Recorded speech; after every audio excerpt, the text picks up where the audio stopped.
Good morning, everybody. Welcome back to Cure for the Common Game. Today we're going to talk about Mrs. Azusa. She is lost, but she is a-seeking. My Azusa deck runs 50 lands exactly.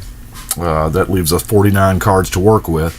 That's actually more than I've seen some, less than I've seen others, but with the ability to drop 3 lands a turn, I feel like that's the right amount.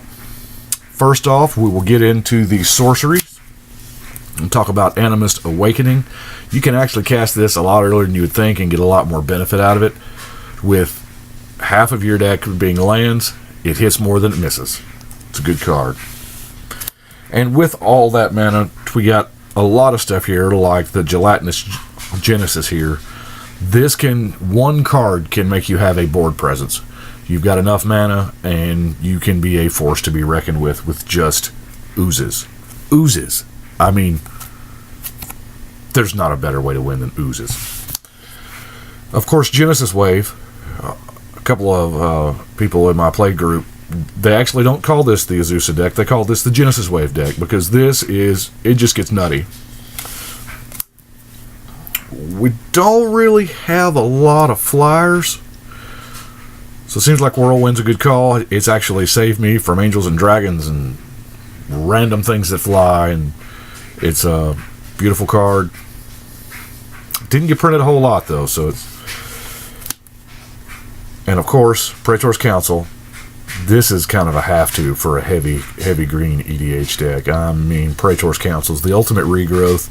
You get it all back, and you can keep it all, and you ain't got a max hand size, and it's everything your green mage wants to do.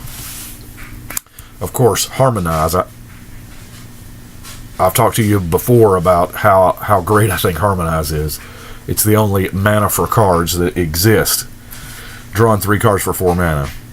That's a good deal in green. Got to have our regrowth, because, we might want a Genesis Wave twice. That's scary. Boundless Realms. Usually after your Boundless Realms, after you cast this, you can get down to business, because that's what you're drawing. You've gotten most of your lands out of the way. You've got 20, 30 lands on the board. That's the beautiful part about Azusa. You are on about turn 10 when everybody else is on about turn 4. So it just speeds up your mana production. You can cast this a lot easier than the casting cost says you can. Another card that makes just an amazing amount of tokens. All but 8 of my 50 lands are basic forest. So, that's some wolves there. And of course, when you give them trample and +3, it's even better. I believe that's it for the sorceries. Now we're going... I don't have a whole lot of instance. Constant Mist. Constant Mist, I don't know if this ever saw reprinting again. It's Stronghold only. Buyback, they don't do buyback a lot simply because... reusing the same spell over and over, Capsize taught us that was a pretty broken thing to do.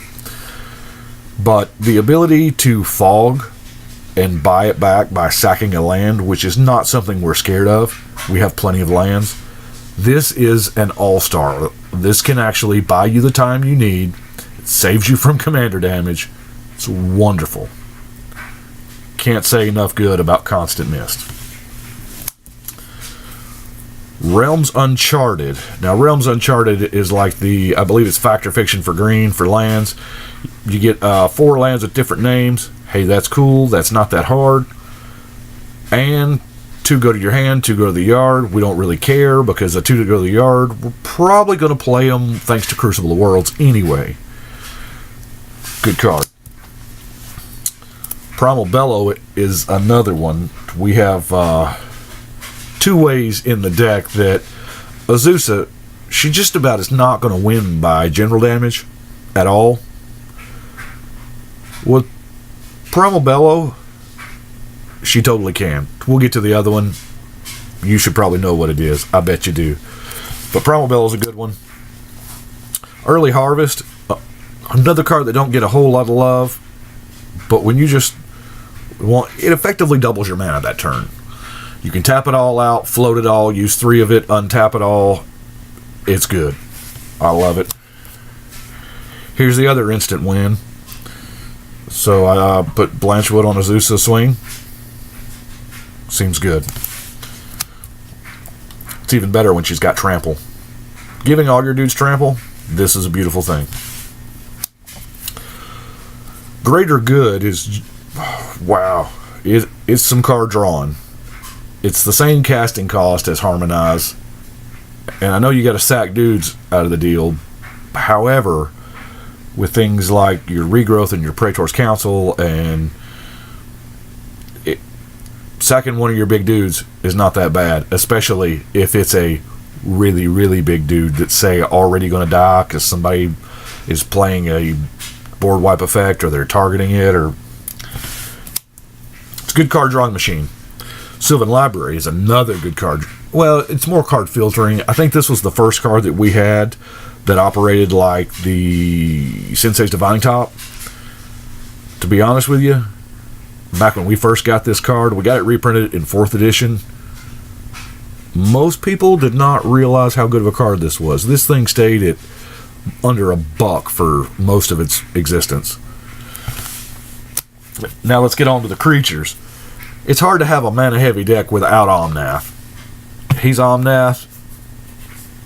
You can bank up some green mana, especially if you've got from turn to turn to turn, if you're banking up for that huge Animist Awakening, or, oh, Lord, please help us with the Genesis Wave. This would be, it's something. Scoop Mob, it's a good turn 1 play if you get it. It's a good turn 50 play if you get it. Because he gets these counters every one of your upkeeps, man. It just keeps mounting up. Of course, we got to have our Hydras. Got to have the Hydras. And Chameleon Colossus. Now, the reason why I run Chameleon Colossus in just about everything I can is because he is my absolute favorite of a certain creature type. No, not Shapeshifter. He's my favorite minor mutant ninja turtle. Yeah. He gets really big. We've got a lot of mana at our disposal. 4 mana doubles his power. Sick. So you can swing with him. I've dealt in the thousands of damage with just this one guy. And he's a mutant ninja turtle. Hero's Bane is a lot like him, except this is a permanent. He does not have Pro Black, but it is a permanent set of counters. It's 4 mana, double the counters. That's also good. Ant Queen, can you imagine the tokens that you're making here? This is a bunch. Of course, our resident landfall guy, land drop equals beast. That seems pretty good. Dungar of Elder. This is another card that we didn't realize exactly how good it was when it came out. Every time I play with this card, the more I realize how amazing it is. This is a 3 mana star. The star is equal to the number of forest you got. And it's hexproof. Hexproof. For 3 mana.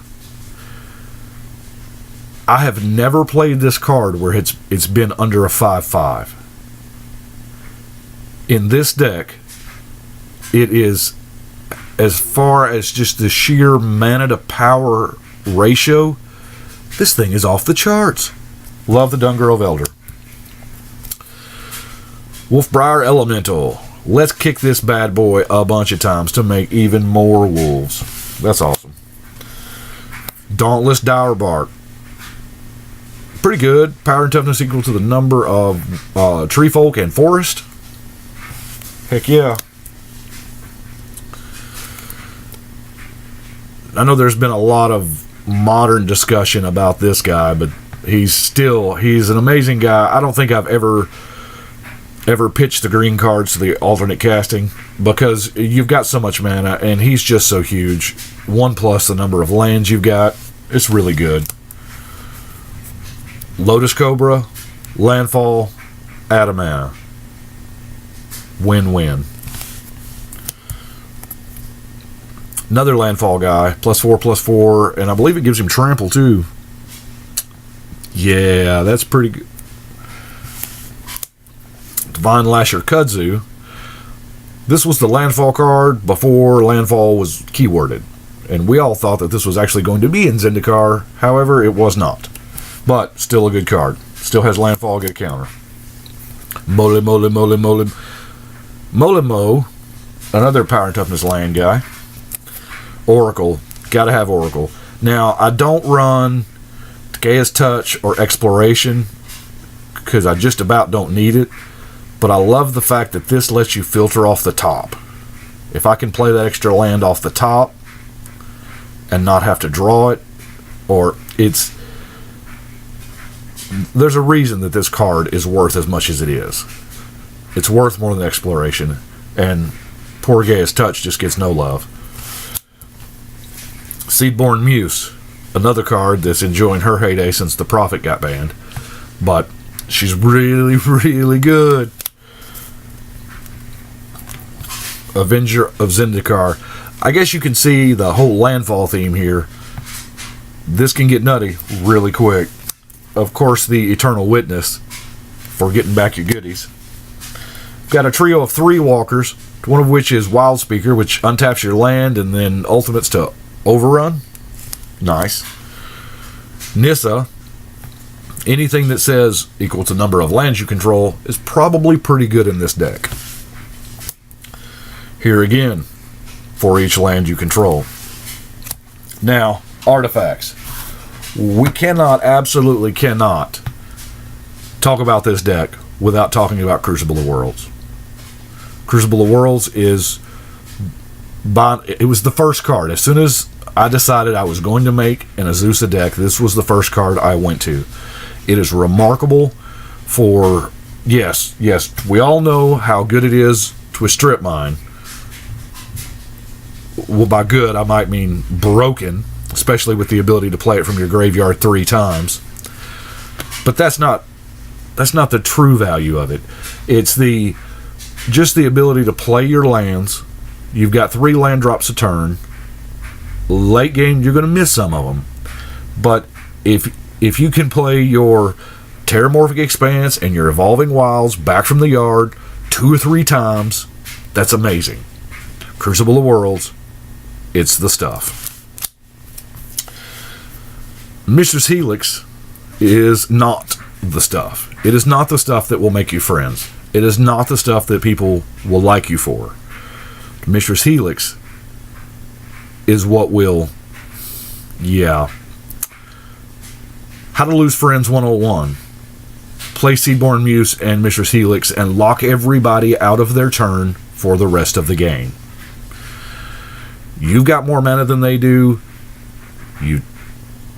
During their upkeep, you tap them down. They can play instants during their upkeep only, or abilities during their upkeep only. Wow. This, of course, it's from the broken block, the Urza block. Some would argue that there are others, but Urza block is, by and large, the broken block. Eldrazi Monument. Yeah, the upkeep of feeding somebody to the monument is pretty big, but if you've got ants from the Ant Queen or any other myriad of things, it's fine. Most of the time, this might be the last card you play in the game. You've already got your board position set up. They've got blockers. And you table this and just swing for the flying win. Gotta have it. It's a single color deck. Gauntlet of Power. Too good not to play. Horn of Greed fits right in. I was also surprised this was not in Zendikar. They could have brought it back as a mythic landfall draw card. Seems good. Also, landfall reset my life total seems really good. It's hard to... You're still prone to losing from general damage, but not regular damage. Planar Portal. Here's another one that's kind of nasty with the old Seedborn Muse. Hey, I'm going to tutor every turn. Every turn. Everyone's turn. It's beautiful. Of course, Zuran Orb. I can't sing enough about Zuran Orb. Sacking a land to get 2 life. You've got the Crucible out. It's... Even if you've got no more land plays, it's pretty good. And of course, Akroma's Memorial.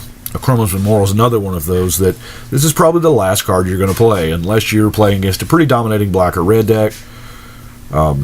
It's so good of a card. It's so hard not to put a Chroma's Memorial in every single deck. Well, besides the fact that, I don't have 180 Chroma's Memorials, but anyway. It's a good card. Now we'll go to the lands. We've already talked about Strip Mine. Strip Mine, I try not to use this to just hose people out of the game. There are some times when you have to. When you have to get rid of the blue players, all their untapped lands, because you want to do something. But I try not to. It's for those trouble lands. You know what I'm talking about. Yeah. Of course, our duo of Terramorphic Expanse and Evolving Wilds, gotta have those. I know it is a single color deck, but it's a double landfall trigger. Reliquary Tower, don't leave home without it.